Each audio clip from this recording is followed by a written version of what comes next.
Good evening, everyone. I am Dharti, your educator. Welcome you all on the platform of Global Online Classes. तर विद्यार्थी मित्रांनो, आजच्या व्हिडिओमध्ये आपण MHBSc नर्सिंग CET एक्झाम 2025 या एक्झामसाठी नर्सिंग ॲप्टिट्यूड या सेक्शनवरती अजून काही MCQ क्वेश्चन बघणार आहोत. विद्यार्थी मित्रांनो, जसं की तुम्हाला माहिती आहे, नर्सिंग ॲप्टिट्यूड या सेक्शनचे आपण एक सिरीज लॉन्च केली आहे. त्यामध्ये आपण रोज वेगवेगळे MCQ क्वेश्चन बघतोय आणि त्यासोबतच त्याचं एक्सप्लेनेशन देखील बघतोय. तर विद्यार्थी मित्रांनो, ही जर सिरीज तुम्ही कंप्लीट केली तर तुम्हाला तुमच्या एक्झामसाठी नक्कीच फायदा होईल या व्हिडिओचा, या सिरीजचा, अशी माझी गॅरंटी.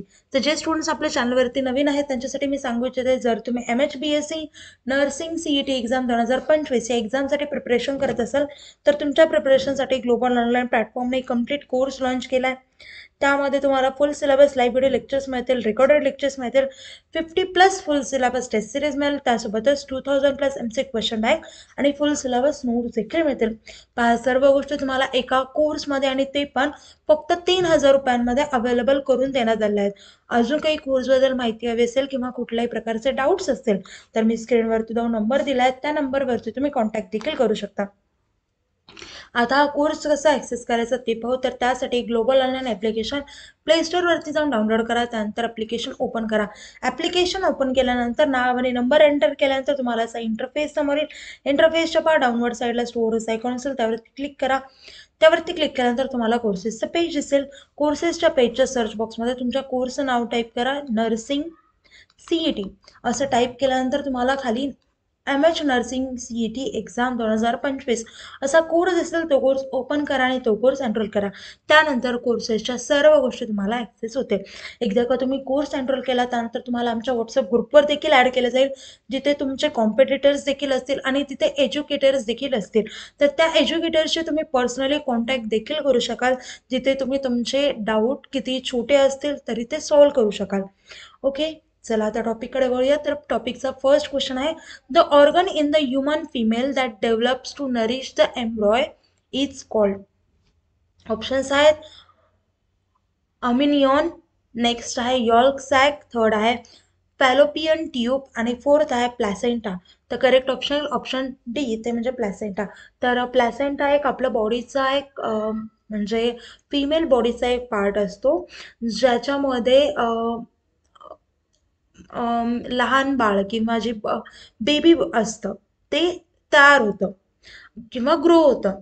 आता प्लॅसेंटा हे गर्भाला ऑक्सिजन, त्यासोबतच न्यूट्रियन्स आणि जे इसेन्शियल हार्मोन्स असतात ते सगळं प्रोव्हाइड करतं. सो इथे करेक्ट ऑप्शन असेल ऑप्शन डी. नेक्स्ट क्वेश्चन पाहू, which of these substances is a product of cellular respiration in animals. Options आहेत ATP, सेकंड आहे RNA, थर्ड आहे DNA आणि फोर्थ आहे ऑक्सिजन. तर या प्रश्नामध्ये विचारलं की सेल रेस्पिरेशन या प्रोसेस थ्रू प्राण्यांमध्ये तयार होणारा कोणता पदार्थ आहे. आता पहा, तर इथे करेक्ट ऑप्शन ऑप्शन ए, ते म्हणजे ATP. तर ATP म्हणजे ॲडेनोसाईन ट्रायफॉस्फेट. ओके, तर सेल रेस्पिरेशन म्हणजे काय, तर ही एक प्रोसेस आहे ज्यामध्ये आपल्या बॉडीमधील ग्लुकोज हे ऑक्सिजनच्या सहाय्याने डिस्ट्रीब्यूट होतात आणि एनर्जी तयार करतात. ओके, म्हणून इथे करेक्ट ऑप्शन येईल ऑप्शन ए. नेक्स्ट क्वेश्चन पाहू, what would be a likely result if all the bees and butterflies in an area were destroyed. Okay, तर या प्रश्नामध्ये विचारलंय की एका एरियामध्ये मधल्या माशा आणि फुलपाखरं जे आहेत जर ते पूर्णपणे डिस्ट्रॉय झाले तर त्याचा काय परिणाम होईल असं विचारलंय, त्याचा काय रिझल्ट होईल असं विचारलंय. ऑप्शन्स आहेत birds would need more food, म्हणजे पक्ष्यांना जास्त अन्नाची गरज भासेल. सेकंड आहे more plant seeds would be produce, म्हणजे झाडांच्या अधिक बिया तयार होतील. नेक्स्ट आहे मोर फ्लावर्स वुड ब्लूम, म्हणजे अधिक म्हणजे जास्तीत जास्त फुले उमलतील. आणि नंतर आहे fewer plant seeds would be produce, झाडांचे कमी बियाचे तयार होतील, कमी बियाणे तयार होतील. तिथे करेक्ट ऑप्शन येईल ऑप्शन डी, ते म्हणजे pure plant seeds would be produce.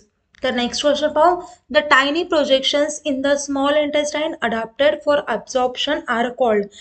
आता इथे काय म्हटलंय की स्मॉल इंटेस्टाईनमध्ये जे टायनी प्रोजेक्शन प्रेझेंट असतात तर जे अन्नांचं ॲब्झॉर्प्शन करतात आणि तर त्यांना काय म्हटलं जातं असं विचारलं.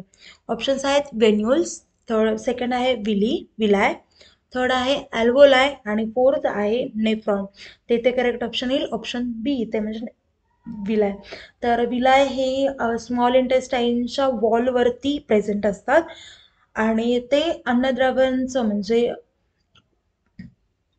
फूडचं ॲब्झॉर्प्शन करण्यासाठी खूप हेल्पफुल असतात. तर त्यांचा सरफेस एरिया मोठा असल्यामुळे हे जास्तीत जास्त अन्न किंवा फूड हे ॲब्झॉर्ब करून घेतात. ओके, त्यामुळे इथे correct option option B. Next one, a student wants to grow a bacterial culture. Which of these environments is best suited for growing most kinds of bacteria?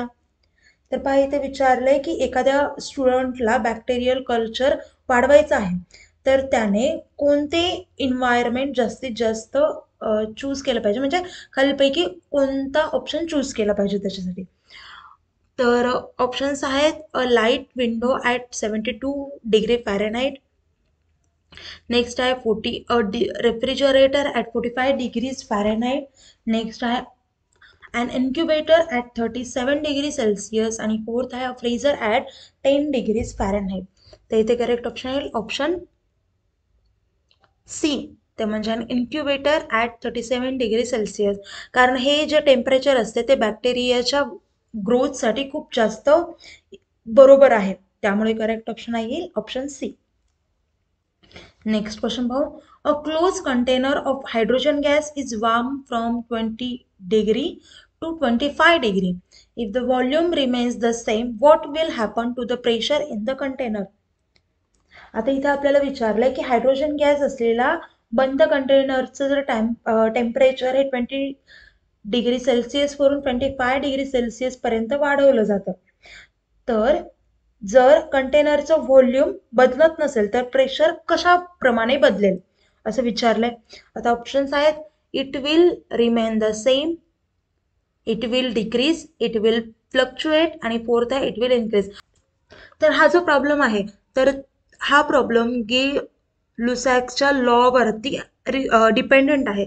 जर एका कंटेनरमधील गॅसचं व्हॉल्यूम हे स्थिर असेल तर प्रेशर हा टेम्परेचर बरोबर सरळ प्रमाणात वाढत जातो. ओके, म्हणजे एका लाईननी वाढत जातो. आता ते टेम्परेचर वाढल्याने गॅसचे मॉलिक्यूल खूप फास्ट हालचाल करतात, मुवमेंट करतात. यामुळे कंटेनरची जी भिंत असते तर त्यावेळी गॅस खूप जोरात आदळतात आणि त्यामुळे प्रेशर वाढतो. त्यामुळे याचा आन्सर काय येईल, it will increase the pressure, म्हणजे ऑप्शन डी हा करेक्ट असेल. समजलं. नेक्स्ट पहा, most of the work done by the human kidney occurs the. आता इथे विचारलंय किडनी कसं काम करते असं विचारलंय, तर इथे करेक्ट ऑप्शन येईल ऑप्शन ए म्हणजे नेफ्रॉन. तर नेफ्रॉन हा किडनीचा फंक्शनल युनिट आहे. याचं काम असतं ब्लड प्युरिफाय करणे, त्यासोबतच कचरा फिल्टर करणे आणि युरिन तयार करणे. तर हे मेन काम असतं नेफ्रॉनचं. सो इथे correct option option A. Next question पाहू. What is the normal range for adult blood pressure? आपल्याला नॉर्मल रेंज विचारली आहे अडल्टच्या ब्लड प्रेशरची. ओके, तर आता ब्लड प्रेशर म्हणजे काय, तर आपलं जे हार्ट असतं तर त्याद्वारे वेगवेगळ्या ब्लड वेसल्सद्वारे पंप केल्यानंतर त्या ब्लड वेसल्स थ्रू त्या ब्लड वेसल्सच्या भिंतीवर टाकलेलं जे प्रेशर असतं, तर ते आता ते आणि ते ब्लड प्रेशर मोजण्यासाठी दोन हे आहेत, माप आहेत. फर्स्ट म्हणजे सायटोलिक आणि सेकंड आहे डायस्टोलिक. ओके, तर सायटोलिक म्हणजे काय असतं, तर हे एक माप आहे. जेव्हा आपलं जे हार्ट असतं ते इनहेल होतं तेव्हा ते रक्त पंप करतं, आणि डायस्टोलिक म्हणजे हे खालचं माप आहे, म्हणजे जेव्हा आपलं हार्ट हे आरामाच्या स्थितीत असतं तेव्हा हे काम करतं. ओके, आता ऑप्शन्स आहेत 90/60 mm ची, 220/80 mm ची, नेक्स्ट आहे 80/40 mm ची, 200/70 mm ची, थर्ड आहे 130/90 mmHg टू 140/100 mmHg आणि फोर्थ आहे 140/100 mmHg टू 160/110 mmHg. तर इथे करेक्ट ऑप्शन येईल ऑप्शन ए येते म्हणजे 90/60 mmHg to 120/80 mmHg. Next question पाहू. Which hormone regulates calcium levels in the blood. आता इथे विचारलंय की कुठला असा हार्मोन आहे जो कॅल्शियमची लेवल ब्लडमध्ये रेग्युलेट करतं किंवा कंट्रोल करतं. ओके, तर ऑप्शन्स आहेत इन्सुलिन, नंतर आहे कॅल्सिटोनिन, थर्ड आहे थायरॉक्सिन आणि फोर्थ आहे ग्लुकॅजन. तर पहा विद्यार्थी मित्रांनो, इथे करेक्ट ऑप्शन येईल ऑप्शन सी येते म्हणजे कॅल्सिटोनिन. तर तर कॅल्सिटोनिन हा हार्मोन ब्लडमधलं कॅल्शियमची लेवल हे कंट्रोल करतो. ओके, नेक्स्ट क्वेश्चन पाहू. What is the primary purpose of administering oxygen to a patient with hypoxemia. तर इथे काय विचारलंय की एखादा म्हणजे ऑक्सिजन रुग्णाला म्हणजे पेशंटला हायपोक्सेमिया असताना का दिला जातो असं विचारलंय.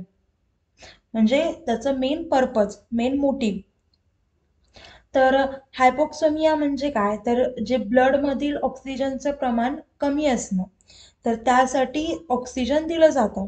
ओके, तर इथे करेक्ट ऑप्शन येईल ऑप्शन बी इथे म्हणजे टू इम्प्रूव्ह टिश्यू ऑक्सिजनेशन. त्यामुळे इथे करेक्ट ऑप्शन येईल ऑप्शन बी. आता व्हिडिओ इथेच थांबूया. काही डाऊट असतील तर मला कमेंट डाऊन करा. व्हिडिओला लाईक करा, चॅनलला सबस्क्राईब करा म्हणजे नवीन जेव्हा आपण व्हिडिओ अपलोड करू तेव्हा तुम्हाला नोटिफिकेशन येईल. Okay, thank you. Have a nice day. Bye.